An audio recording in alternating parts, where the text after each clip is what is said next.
Hello student. Now in this video we discuss about question number 4 of exercise 4.3. तो चलिए 4.3 exercise का question number 4 क्या कहता है? The sum of the reciprocals of Rahman ages. ये कह रहा है the sum of the reciprocals. Reciprocals means क्या होता है? हिंदी में कहे तो व्युत्क्रम या फिर क्या कह देते हैं उल्टा, ठीक है ना। रेसिप्रोकल मीन्स क्या होता है? व्युत्क्रम या फिर उल्टा, ठीक है ना। तो ये कहता है कि the sum of the reciprocals of Rahman ages, जो रहमान की एजेज है उनके रेसिप्रोकल्स का, उनकी उल्टे का क्या है? सम। कब कब की एजो का सम है ये?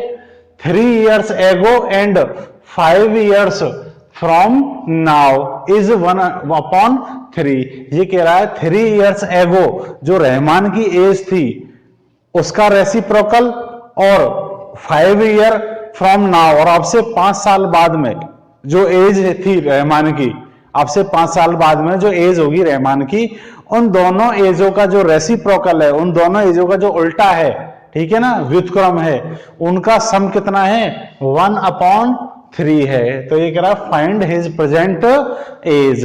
तो चलिए उसकी प्रेजेंट एज को हम क्या लेट कर लेते हैं? एक्स। तो क्या लिखेंगे? Let present age of Rahman is equal to कितना मान लिया अपन ने? X years. कितना ईयर्स लेट कर लिया हमने? एक्स ईयर्स, ठीक है। देन तो फिर 3 year एगो उसकी एज कितनी हो जाएगी? 3 year एगो की बात करें, क्योंकि हमको तो कौन सी एज चाहिए? 3 year एगो की और 5 year फ्रॉम नाउ, ठीक है ना। तो अब से 3 साल पहले की और अब से 3 साल बाद की, ठीक है ना। तो फिर क्या करते हैं अपन कि 3 year एगो की जो एज है, 3 year पहले की जो एज है, वह निकालने के लिए हम क्या करेंगे? प्रेजेंट एज में से जो आज उसकी एज है उसमें से 3 year क्या कर देंगे? माइनस कर देंगे। और अब से 5 year बाद की एज निकालने के लिए इसमें कितना ऐड कर देंगे? 5 year ऐड कर देंगे। तो चलिए चलते हैं। देन रहमान एज 3 year एगो। 3 year एगो जो रहमान की एज है वह कितनी हो जाएगी? माइनस कर देंगे अपन, पहले की एज निकालनी है, तो x - 3 years। ये उसकी 3 years पहले की क्या हो जाएगी? एज हो जाएगी। And Rahman age 5 years from now. और अब से 5 year बाद की जो एज है वह कितनी हो जाएगी? प्रेजेंट एज कितनी है उसकी? x। तो x में कितना और ऐड कर देंगे? 5 year बाद की एज निकालने के लिए हम क्या कर देंगे? प्लस करते हैं, और पहले की एज निकालने के लिए क्या करते हैं? माइनस। तो ये हो जाएगा x + 5 years, ठीक है। क्लियर है?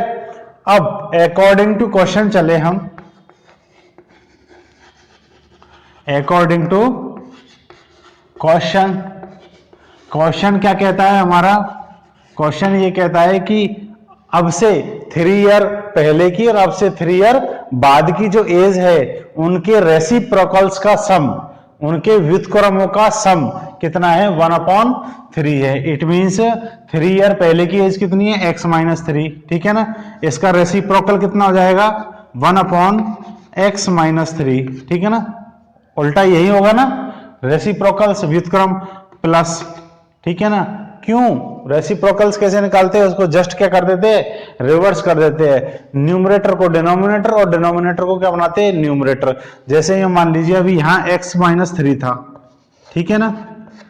ठीक, इसका रेसिप्रोकल निकालने के लिए हम क्या करेंगे? इसके नीचे कोई भी नहीं है तो कितना रख देंगे हम? 1, ठीक है ना। अब इसका रेसिप्रोकल निकालने के लिए इसको जस्ट यूं घुमा देंगे, ठीक है ना, यूं।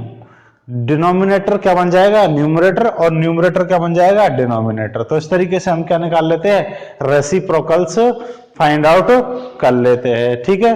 आगे चलते हैं। अब x प्लस 5 का रेसिप्रोकल कितना हो जाएगा, 1/x plus 5 is equal to, अब इन दोनों रेसिप्रोकल्स का सम कितना है, 1/3 है। कितना है, 1/3 है। अब इन दोनों को हम क्या करेंगे, सॉल्व करेंगे और क्वाड्रेटिक इक्वेशन मिलेगी। क्वाड्रेटिक इक्वेशन को सॉल्व करने से हमको किसकी वैल्यू मिलेगी, x की। तो चलिए सॉल्व करते हैं। अब दोनों का एलसीएम लेंगे हम लोग, x माइनस 3 और x प्लस 5 का एलसीएम कितना जाएगा, x minus 3 into x plus 5, ठीक है।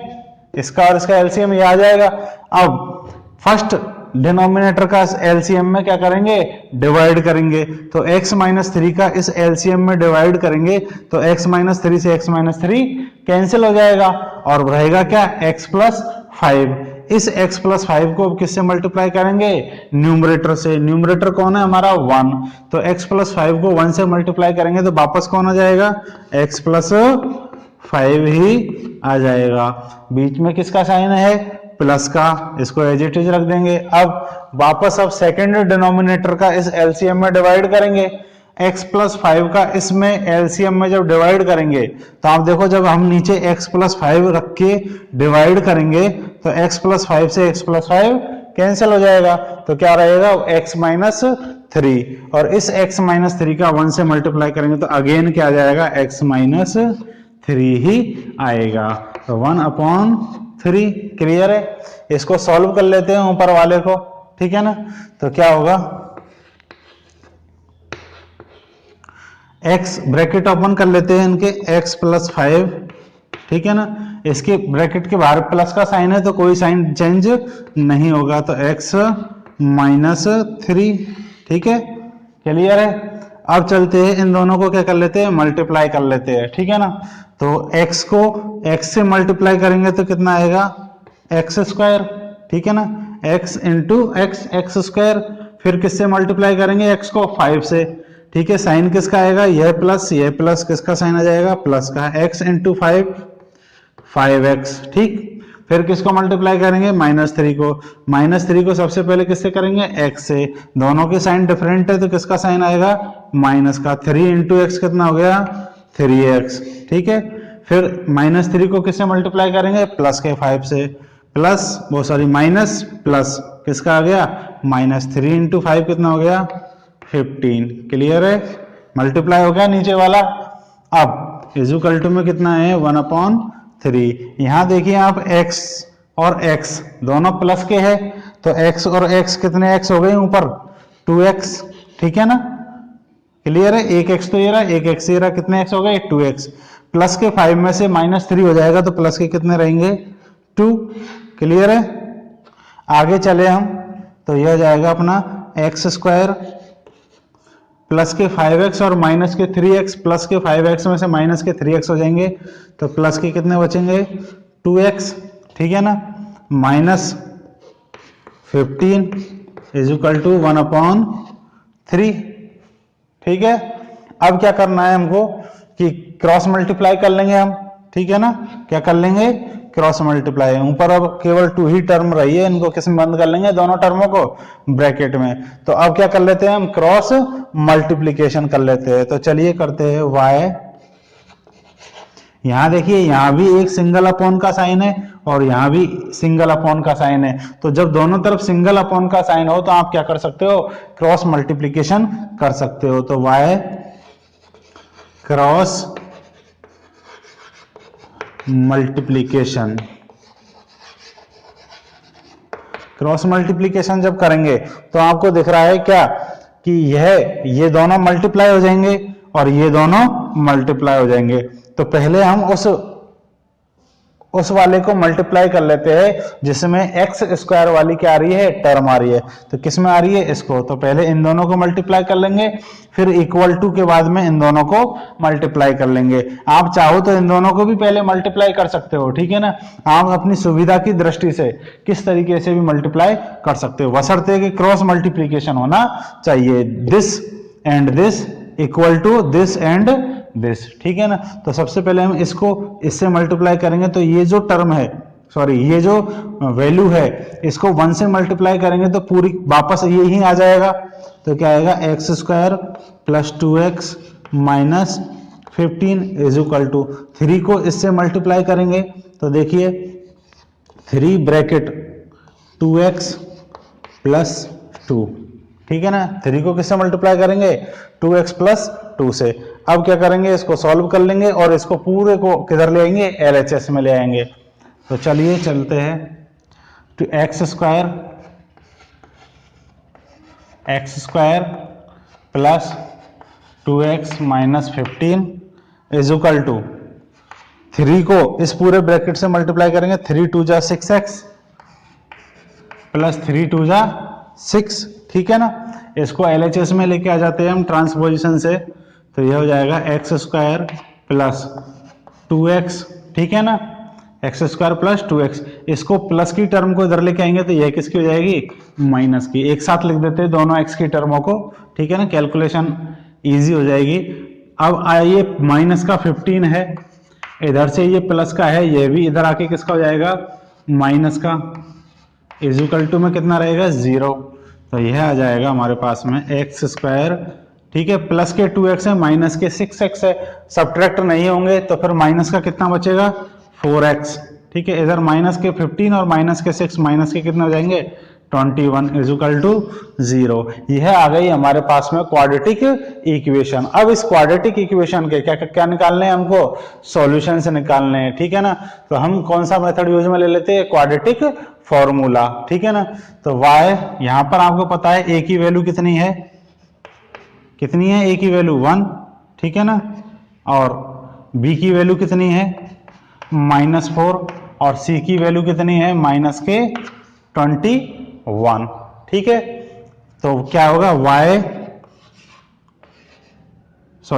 अब किसकी वैल्यू निकालेंगे हम लोग, b स्क्वायर माइनस 4ac की, तो b स्क्वायर माइनस 4ac, ठीक है ना।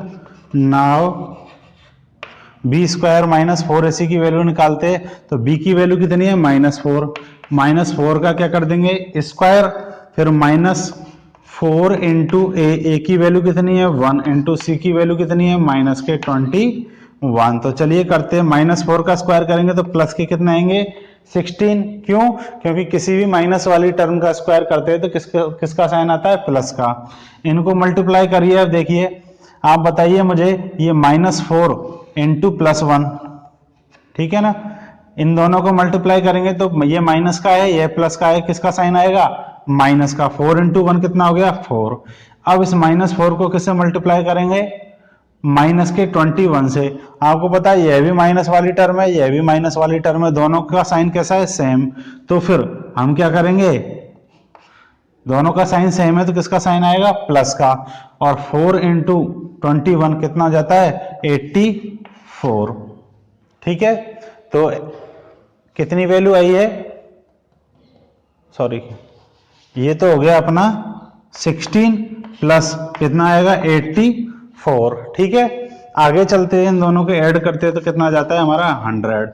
तो b स्क्वायर माइनस 4ac की वैल्यू कितनी आ गई अपने पास में, b स्क्वायर माइनस 4ac, इसकी वैल्यू कितनी आई है हमारे पास में 100, कितनी आ गई 100। अब कौन सा मेथड यूज में लेते हैं, y quadratic formula, y quadratic formula. Quadratic formula क्या कहता है, x is equal to -b plus minus root of b square minus 4ac upon 2a। तो चलिए इसमें वैल्यू पुट करते हैं a b और c की, ठीक है ना। तो चलते हैं फिर आगे अपन, x is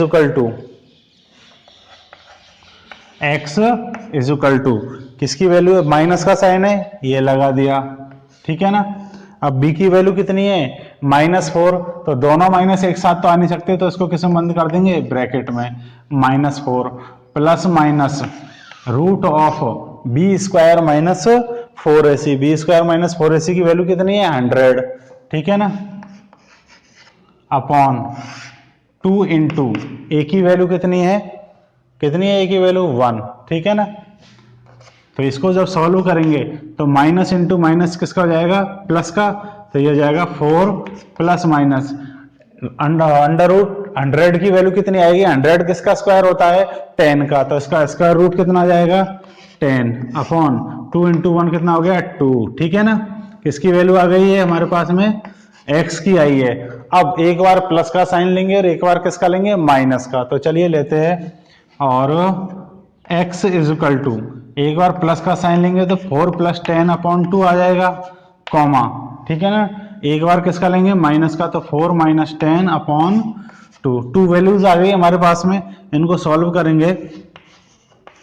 x is equal to ये कितना हो गया 14 अपॉन 2, ठीक, कॉमा ये हो जाएगा 4 में से 10 सब्ट्रैक्ट नहीं होते तो बड़ी वैल्यू किसकी है माइनस की, तो बचेगी किसकी माइनस की, कितनी बड़ी है 6 2, तो यह आ जाएगा हमारे पास में। अब x की फाइनल वैल्यूज आ चुकी है, 14 में 2 का डिवाइड करेंगे तो 7 और इसमें डिवाइड करेंगे -6 में 2 का डिवाइड तो कितना आएगा -3, ठीक है, क्लियर है।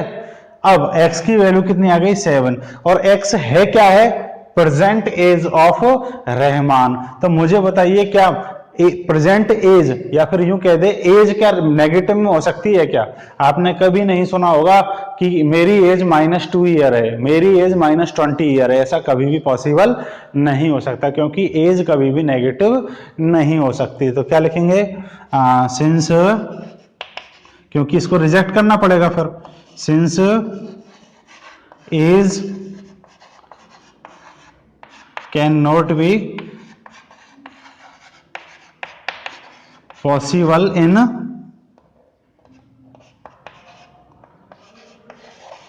negative, age can not be possible in negative, then x is equal to कितना होगा 7 होगा, तो x की वैल्यू कितनी होगी 7 होगी, तो अपन लिख देंगे so present age of Rahman is equal to क्या लिया था अपन ने x थी ना परसेंटेज और इसकी वैल्यू कितनी आ गई